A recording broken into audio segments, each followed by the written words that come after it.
Lone soul sitting in quiet, portrait painted by hand, stillness caught in a moment, water kissing the land. Sweeping inward from the Atlantic like a long silver ribbon, the harbor of Fermeuse is a masterpiece of protection. It is a place where the ocean's roar softens into a murmur as it winds past the head, settling into a deep water sanctuary that has sheltered the wary for over 500 years. The name itself is a poetic evolution, a drift from the Portuguese Rio Formoso, meaning beautiful river. To the early explorers, Fermeuse wasn't just a harbor, it was an oasis of verdant hills and calm water on an otherwise unforgiving coast. Long before the first permanent hearths were lit, the Portuguese seasonal fishers claimed these shores, their shadows still lingering in the names of the surrounding coves.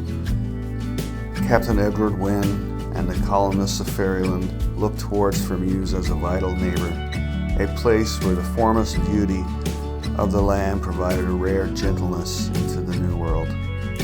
Fermeuse is not one single cluster, but a trinity of settlements: Admiral's Cove, Kingsman's Cove, and the Riverhead, each with its own character stitched together by the salt water they share. In Fermeuse, the hills stand like emerald guardians, holding the harbor in permanent embrace that defies the North Atlantic gales. In the 20th century, Fermeuse became a beacon of modernization of the southern shore. The great fish plant at the water's edge was the heartbeat of the community, where the silver thaw of the winter met the frantic silver harvest of the summer cod and ocean perch. The spire of the Church of St. Charles Borromeo stands as a landmark for miles, a white needle threading the blue sky to the green of the hills, reminding all who see it of the deep Irish roots that settled this ground. To stand at the head of Fermeuse Harbour as the sun sets is to witness a slow-motion symphony. The light catches the brooks as they tumble from the highlands, and the air grows heavy with the scent of spruce and brine. It is a place where the long look isn't just out to sea, but inward, toward the safety of the hills.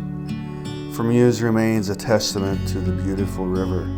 It was always meant to be a sanctuary for the soul, where the water is always deep enough to carry your burdens, and the hills are always high enough to protect your peace. Evergreens contrast, blue-gray, feet resting atop moss, daunting vastness and darkness in which suffering is tossed.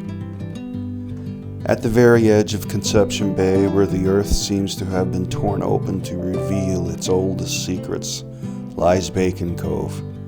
It is a place where the landscape doesn't just sit still, it surges.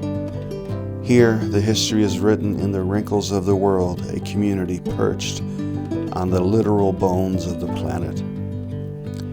In Bacon Cove, the history isn't measured in centuries, but in eons. Places where rocks 500 million years apart touch one another, separated only by a thin line of silence. To stand on the rocks here is to stand on the edge of Gondwana. The jagged, tilted layers of stone look like the pages of a giant frozen book, telling a story of volcanic fire and rising seas long before the first sail appeared on the horizon. The white veins of stone that streak the cliffs give the cove its name, a streaky landscape that reminded early settlers of the cured meat from home. Rugged, independent, and deeply connected to the Irish shore traditions of the area. For generations, the people of Bacon Cove, families like the Gushus and the Murphys, lived by the grace of the sea and the grit of the garden. Because the harbor is open and breedy, exposed to the waves, the fishermen here had to be masters of the quick launch and the even quicker haul. Between the outcrops of ancient stone, the residents found pockets of soil making land where there was none to grow the root crops that saw them through the long, frozen winters. To visit Bacon Cove is to witness a conversation between the sky and the stone. It is a community that hasn't been polished by tourism. It remains wild, a place where you could sit on a rock that is 550 million years old and watch a humpback whale breach in the distance. Bacon Cove isn't just a place to live. It's a place to remember that the earth is alive, moving beneath our feet as we stand still to admire the view.